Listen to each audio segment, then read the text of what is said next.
The 18th letter. In his name be he glorified, and there is nothing but it glorifies him with praise.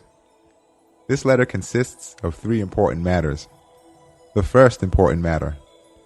Famous saints like Muhyi'l-Din al Arabi, may his mystery be sanctified, the author of al-Futuhat, al-Makkiya, and Sayyid Abd al-Karim, may his mystery be sanctified, the author of a well-known book entitled Insan-i Kamil, speak of the 7 levels of the globe of the earth and the white earth beyond the Kaf mountain, and strange things, which in Futuhat are called mashmashiya. Are these true? But these places do not exist on the earth. Furthermore, these things that they say are not accepted by geography and science. And if they are not true, how can they be saints? How can people who say things contrary to reality and the truth in this way be people of reality? The answer. They are the people of truth and reality. They are also saints and those who witness the realities. They saw correctly what they saw, but since they were not correct in declarations they made while in the state of illumination and witnessing, which is without comprehension, and in their interpretations of their visions, which were like dreams, they were partially incorrect. People of illumination and witnessing of that sort cannot interpret their own visions while in such a state, just as a person cannot interpret his own dream while dreaming it. Those who can interpret them are the exact scholars of the legacy of prophethood, called the purified ones.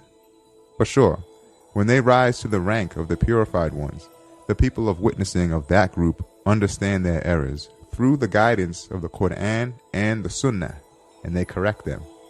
And they did correct them. Listen to this story, which is in the form of a comparison and will illustrate this truth. It is like this. One time there were 2 shepherds who were from among those who approach reality with their hearts. They milked their sheep into a wooden pail and put the pail beside them. They laid their shepherd's pipe on the pail. Then one of them stretched out, overcome by sleep. He slept for a while. The other shepherd was watching him carefully when he saw something like a fly emerge from the sleeping man's nose, look at the pail of milk, enter the pipe at one end, emerge from the other, then disappear into a hole under a bush. Some while later, the thing emerged again, passed down the shepherd's pipe, entered the sleeping man's nose, whereupon he awoke. He exclaimed, "I had an extraordinary dream." His friend replied, "May Allah make good come of it. What was it?" The other man said, "I saw a sea of milk stretching over which was a strange bridge. The upper part of the bridge was closed and contained windows. I passed through the bridge. I saw a grove of oaks, the tops of which were all pointed. Beneath them was a cave.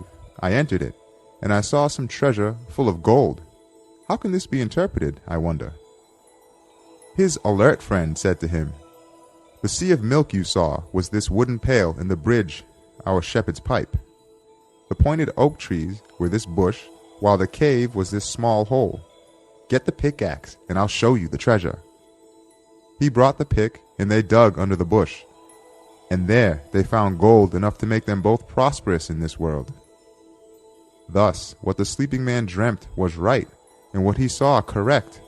But because he had no comprehension while dreaming and no right to interpret the dream, he could not distinguish between the physical world and the non-material world, and his assertions were partially wrong. He said, "I saw an actual physical sea."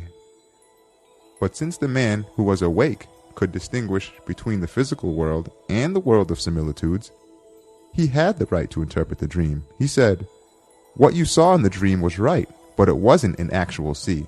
Our milk pail appeared to your imagination as a sea, and our pipe as a bridge," and so on. That means the physical and spiritual worlds have to be distinguished from one another. If they are combined, the assertions appear wrong. For example, you have a small room, the 4 walls of which have been covered with 4 large mirrors. When you enter it, you see the small room to be as broad as a large arena. If you say, "I see my room to be as large as a broad arena," what you say is correct. But if you assert, "My room is as large as a broad arena," you would be wrong, for you are confusing the world of similitudes with the actual world. Thus, not having weighed them on the balances of the book and sunnah. Certain of the people of illumination's descriptions of the 7 levels of the globe do not comprise only its physical state from the point of view of geography. For instance, they said that one of the earth's levels is that of the jinns and demons, and that it has a breadth of thousands of years. Whereas those strange levels are not situated on our globe, which revolves every 1 or 2 years. But if we suppose the globe to be like a pine seed in the world of meaning, the world of similitudes, the intermediate realm, and the world of spirits, the similitude of the tree that would be formed from it would be like a huge pine tree in relation to the seed. Thus, in their spiritual journeyings, some of the people of witnessing have seen some of the earth's levels in the world of similitudes to be extremely extensive. They have seen them to stretch over a distance of thousands of years. What they saw was right, but because superficially the world of similitudes resembles the physical world, they saw the 2 worlds blended together and interpreted them thus. When they returned to the world of sobriety, since they lacked balance, and since they wrote exactly what they witnessed, it has been considered to be contrary to reality. Like the similitudes of a large palace and large garden are situated in a small mirror, so similitudes and non-material realities of the extensiveness of thousands of years are situated in a single year's distance of the physical world. Conclusion. It is understood from this matter that the degree of witnessing is much inferior to that of belief in the unseen. That is to say, the uncomprehending illuminations of some of the saints relying only on witnessing do not attain to the statements about the truths of belief of the purified and exact scholars, who are the people of the legacy of prophethood and who rely on the Quran and revelation, not on witnessing, which are about the unseen, but are lucid, comprehensive, and right. That is to say, the balance of all illumination, mental states, visions, and witnessings are the book and sunnah, and their touchstone are the sacred principles of the book and sunnah and the conjectural rules of the purified and exacting scholars. Second important matter. Question. The unity of existence is considered by many people to be the most elevated station. But the way of the unity of existence in this form was not seen explicitly in the companions and foremost the 4 rightly guided caliphs, who are at the level of the greatest sainthood, or in the imams of the Prophet's family and foremost the 5 people of the cloak, or the great interpreters of the law and the generation following the companions and foremost the founders of the 4 schools of law. So did those who emerged subsequently to them advance further than them? Did they find a better highway on which to proceed? The answer: Allah forbid. Nobody at all has the ability to advance further than those purified ones who are the stars and heirs closest to the son of prophethood. The highway is indeed theirs. As for the unity of existence, it is a way and a state, but it is a deficient degree. However, because it is illuminating and pleasurable, most of those who have reached that degree on their spiritual journeyings have not wanted to leave it. They have remained there and supposed it to be the ultimate degree. Thus, if one who takes this way is a spirit who is divested of materiality and intermediaries and has rent the veil of causes and is immersed in a state of witnessing, then an experiential, not pertaining to knowledge, unity of existence which arises not from the unity of existence, but from the unity of witnessing, may obtain for him a certain attainment, a spiritual station. He may even reach the degree of denying the universe for the sake of Allah. But if he is submerged in causes and preoccupied with materiality, the term unity of existence may go so far as meaning denying Allah on account of the universe. Yes, the great highway is the highway of the companions, those that followed them, and the purified ones. Their universal rule is, the reality of things is constant, and in accordance with the sense of, there is nothing that resembles him, Almighty Allah has absolutely nothing that resembles him. He is utterly beyond being comprehended in place or class and being divided into parts. His relation with beings is creativity. Beings are not imaginings or fancies, as those who follow the way of the unity of existence said. Visible things too are Almighty Allah's works. Everything is not Him, everything is from Him. For events cannot be pre-eternal. We shall bring this matter closer to the understanding with two comparisons. The first, for example, there is a king. Through his name of Just Judge, he has a ministry of justice, which shows the manifestation of that name. Another of his names is Khalifa, and the Shaykh al-Islam's office and learned institution are the manifestations of that name. He has also the name of Commander-in-Chief, through which all the officers of the army display activity. The army is the manifestation of that name. Now, if someone was to appear and say, the king is only the just judge, he has no office or ministry other than that of justice, then the attributes and states of the religious scholars in the Shaykh al-Islam's office would have to be applied, not actually, but theoretically, to the officials of the Ministry of Justice. A secondary and shadowy Shaykh al-Islam's office would have an imaginary existence within the actual Ministry of Justice.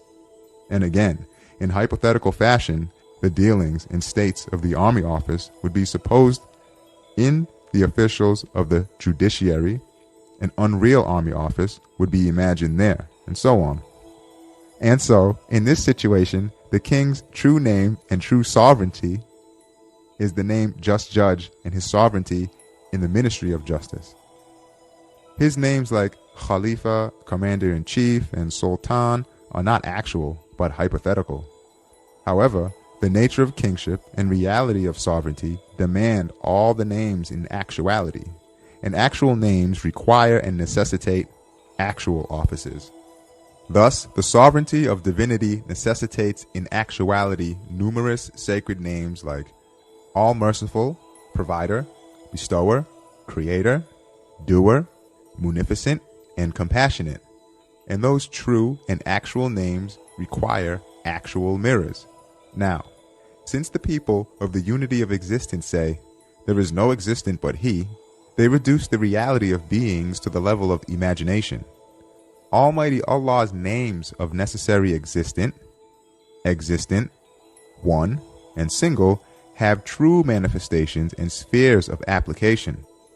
For sure, if their mirrors and spheres of application were not real and were imaginary and non-existent, it would not harm them. And perhaps, if there was no color of existence in the mirror of true existence, they would be purer and more brilliant. But the manifestations of names like Merciful, Provider, Subduer, Compeller, and Creator would not be real. They would be hypothetical. However, those names are realities, like the name of existent. They cannot be shadows. They are essential, not secondary. Thus, the companions and great interpreters of the law and imams of the family of the Prophet said, the reality of things is constant. Almighty Allah has a manifestation through all His names in actuality. Through His creativity, all things have an accidental existence. For sure, in relation to the necessarily existence, their existence is an extremely weak and unstable shadow. But it is not imagination, it is not fancy. Almighty Allah gives existence through His name of Creator, and He continues that existence. Second comparison. For example, on the four walls of this house are 4 full-length mirrors.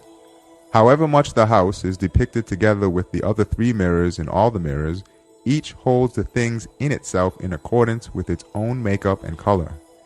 It is like the similitude of the house particular to itself.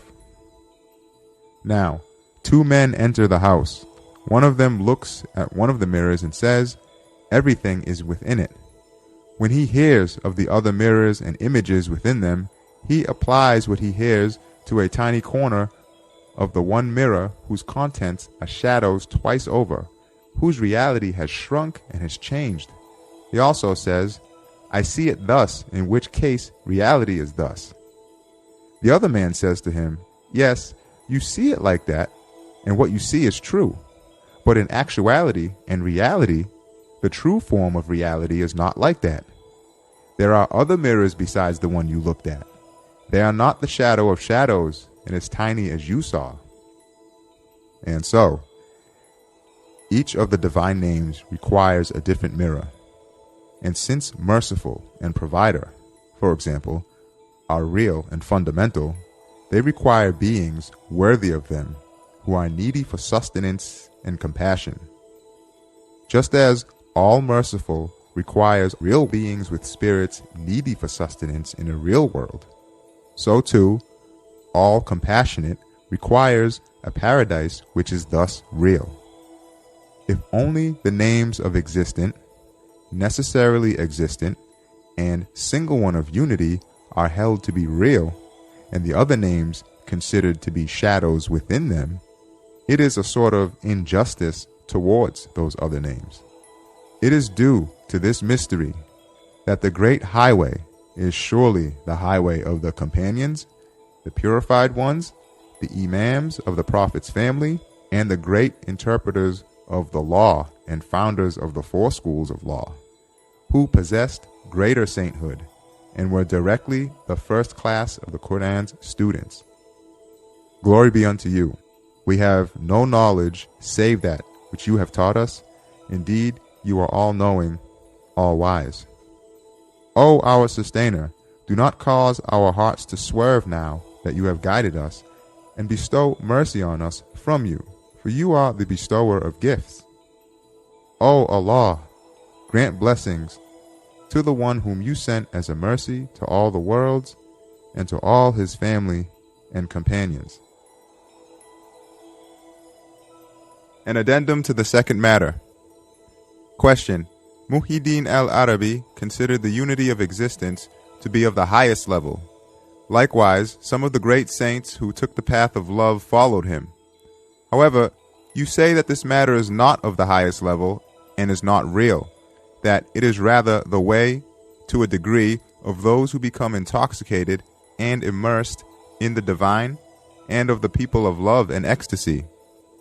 So what, briefly, is the high level of the affirmation of divine unity pointed out by the clear verses of the Quran through the mystery of the legacy of prophethood?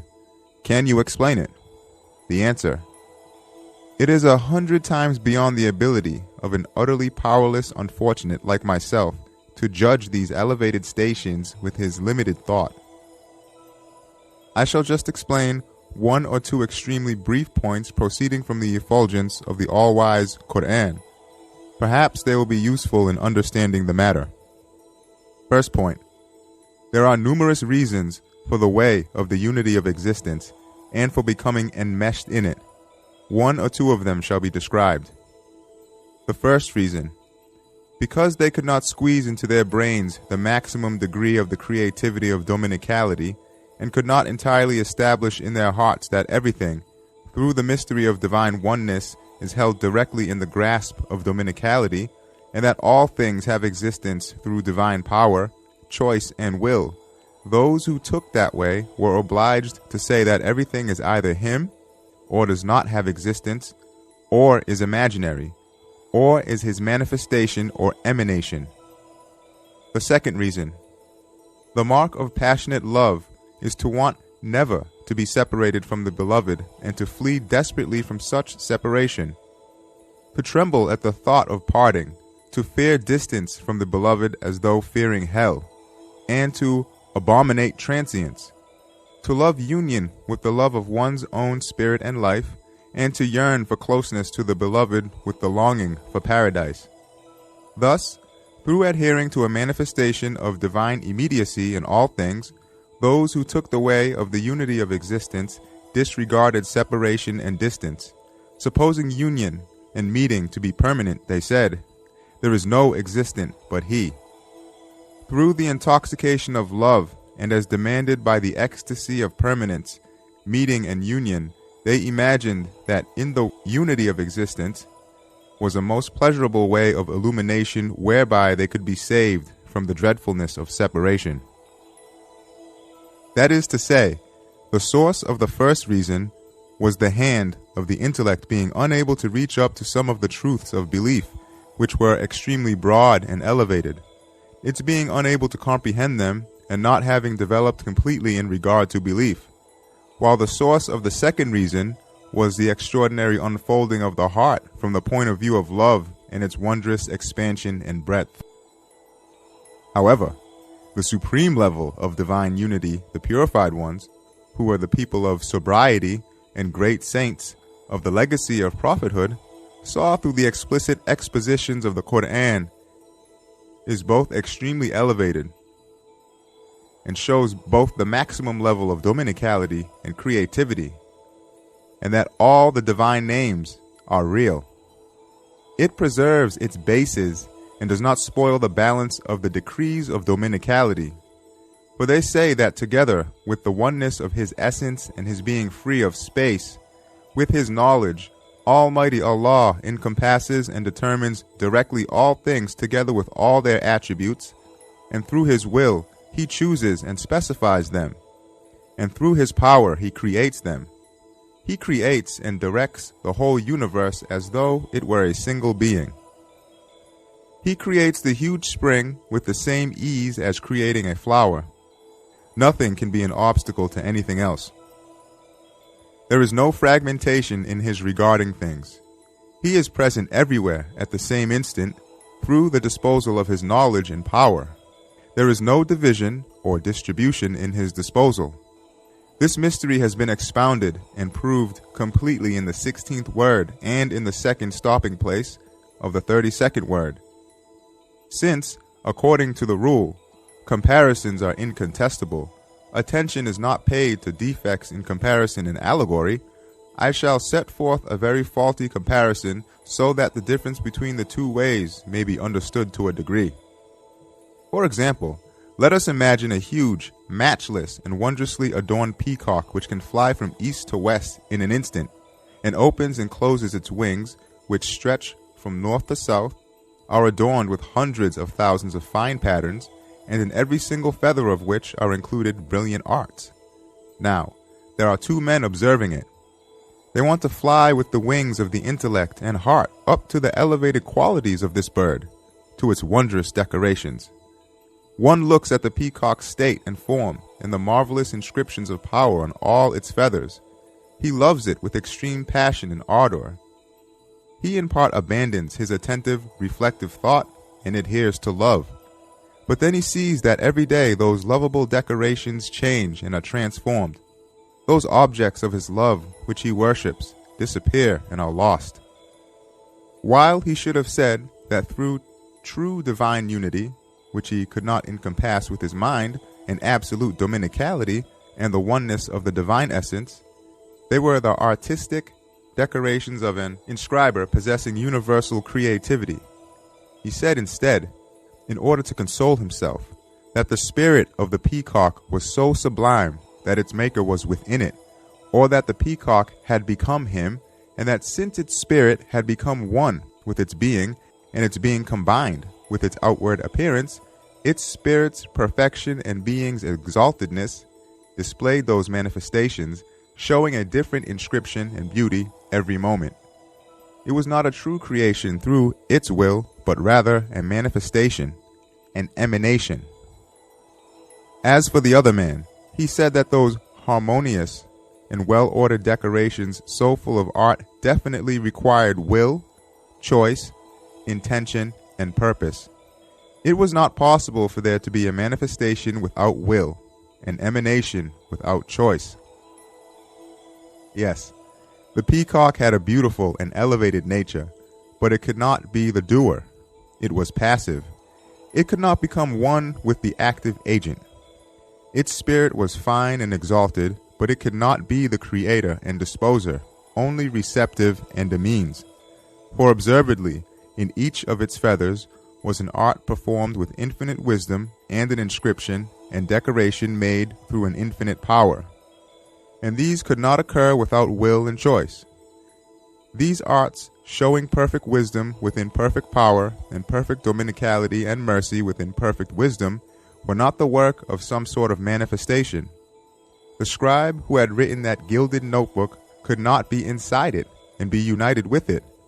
The notebook, rather, only had contact with the nib of the scribe's pen, in which case the wondrous decorations of the similitude of the peacock, known as the universe, were a gilded missive of the peacock's creator.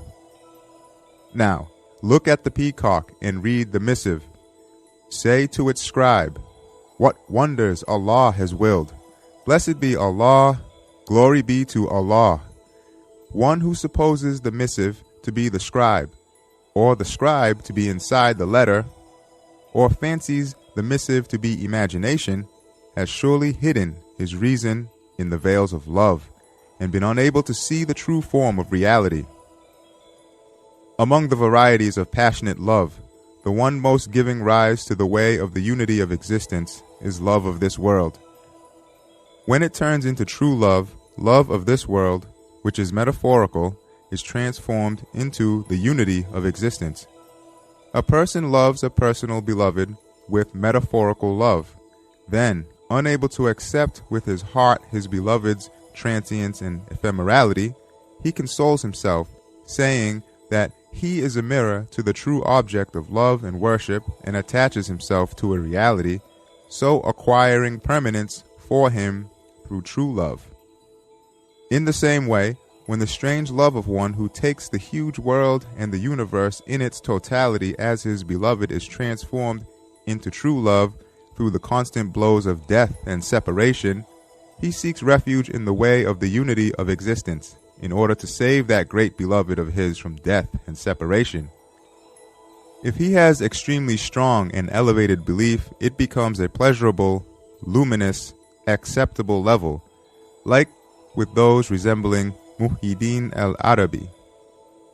However, there is the possibility of falling into abysses, embracing materiality, and becoming submerged in causes. As for the unity of witnessing, it is harmless. It is an exalted way of the people of sobriety. O Allah, show us what is indeed the truth, and make us follow it. Glory be unto you. We have no knowledge save that which you have taught us.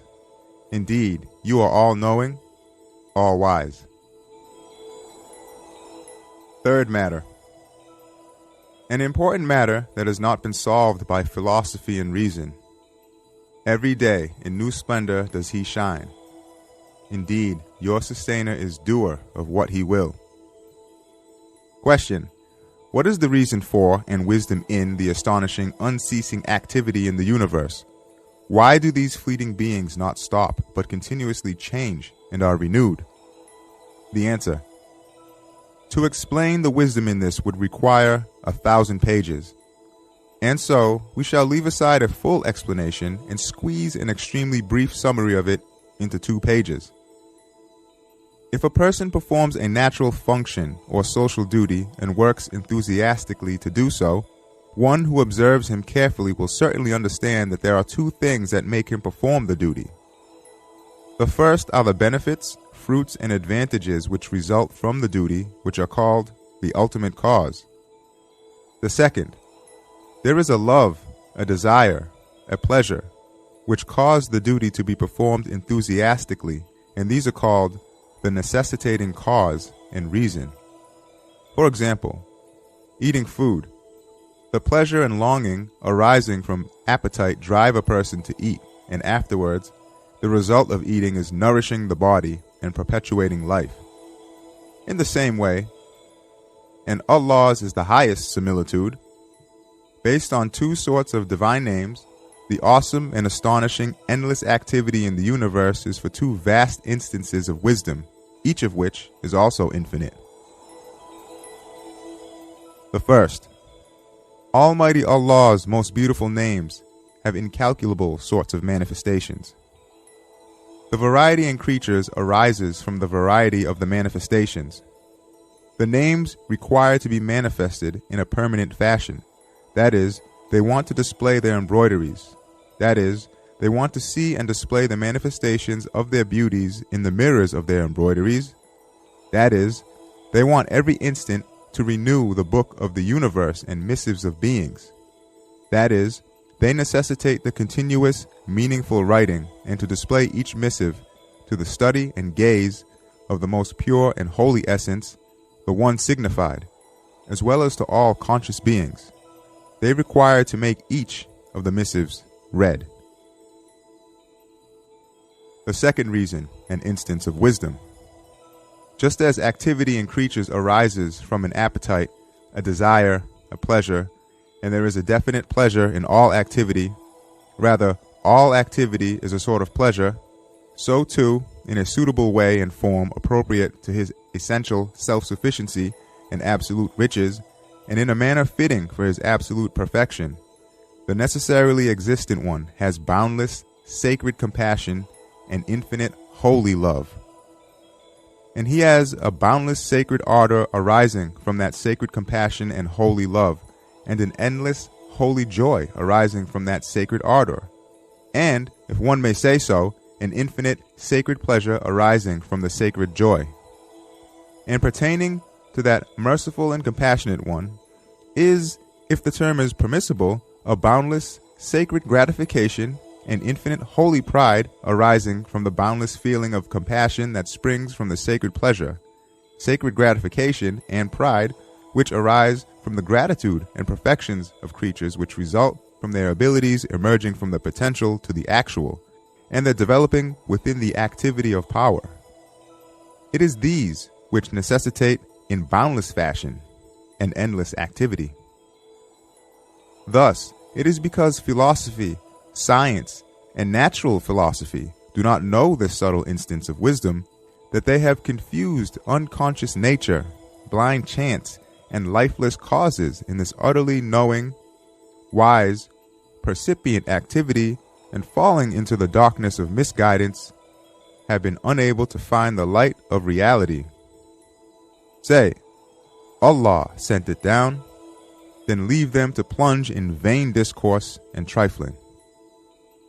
O our Sustainer, do not cause our hearts to swerve now that you have guided us, and bestow mercy upon us from yourself. Indeed, you are the bestower of gifts. O Allah, grant blessings and peace to the solver of the talisman of your universe to the number of atoms of beings, and to his family and companions, so long as the earth and the heavens persist. The Enduring One, He is the Enduring One. Sayyid Nursi.